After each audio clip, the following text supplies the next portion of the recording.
100 টাকা স্কুটি এলা ফোন দিচ্ছে, নিয়ে যান 100 টাকা চাবি নিয়ে চলে যান। 100 টাকা মাত্র,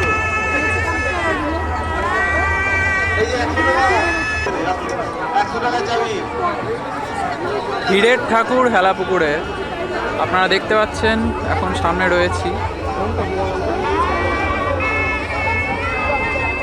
পুরো হীরের ঠাকুর এখানে দেখতে পাচ্ছেন আপনারা। মণ্ডপটাও কিন্তু দারুণ করেছে এখানে। আমার একটা বক্তব্য আছে ক্যামেরার সামনে। হ্যাঁ, এখান থেকে কি একটা হিরে আমাদেরকে দেবে? দেখতে হবে। এখন আমরা